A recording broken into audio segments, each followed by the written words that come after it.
আজকে আমি প্রথম কথা বলতে চাচ্ছি টমেটো সম্পর্কে। টমেটোটা আমরা কেন সারা বছর পাই না, আবার নতুন করে এখন যে চাষ পদ্ধতি হয়েছে তাতে বর্ষাকালেও গ্রীষ্মের সময়ও টমেটো পাই। কারণটা কি? এই টমেটো এই দেখেন, টমেটো এই গাছে শীতের মৌসুমে লাগাইছিলাম গাছ, অনেকগুলি টমেটো ছিল, খাইছি। এখন দেখেন ফুল আছে, কিন্তু নতুন করে টমেটো তুলছে।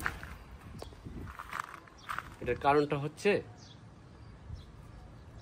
টমেটো 25 ডিগ্রি তাপমাত্রার নিচে যখন থাকে তখন ফুল থেকে টমেটো হয়, আর যখন 25 ডিগ্রির উপরে হয়ে যায়, যখন 30 ডিগ্রি হয়ে যায়, তখন সাধারণত আর ফুল থেকে টমেটো হবে না।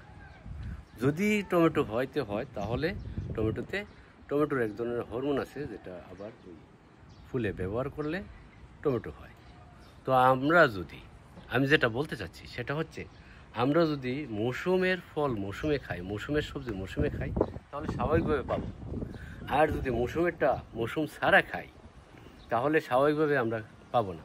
আমরা যারা বাজারে এখন পাচ্ছি টমেটো, সেগুলি সব টমেটোতে হরমোন দেওয়া, হরমোনের মাধ্যমে টমেটোর এই ফুল থেকে টমেটো হয়। আর এইগুলি হচ্ছে যেগুলি আমরা শরীরের জন্য ক্ষতিকর। এগুলি সম্পর্কে আরও ভালো আপনারা আরও জ্ঞান আছে, আপনারা আরও জানেন যে শরীরের মধ্যে, রক্তের মধ্যে এগুলি জমা থাকে।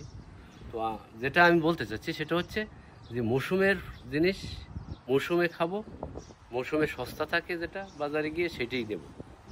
আর যেটা মৌসুমে পাওয়া যায় না, সেটা দাম বাড়ছে, এটা নিয়ে বাড়াবাড়ি করব তত ওই যে কেমিক্যাল দিয়ে তৈরি করবো, তখন আমরা এই কেনার জন্য বাড়াবাড়ি করতে গিয়ে আমরা যত গ্রাহক বাড়বো, তত আমরা নিজের অজান্তেই ওই কেমিক্যাল আলাকদেরকে লালন করতেছি।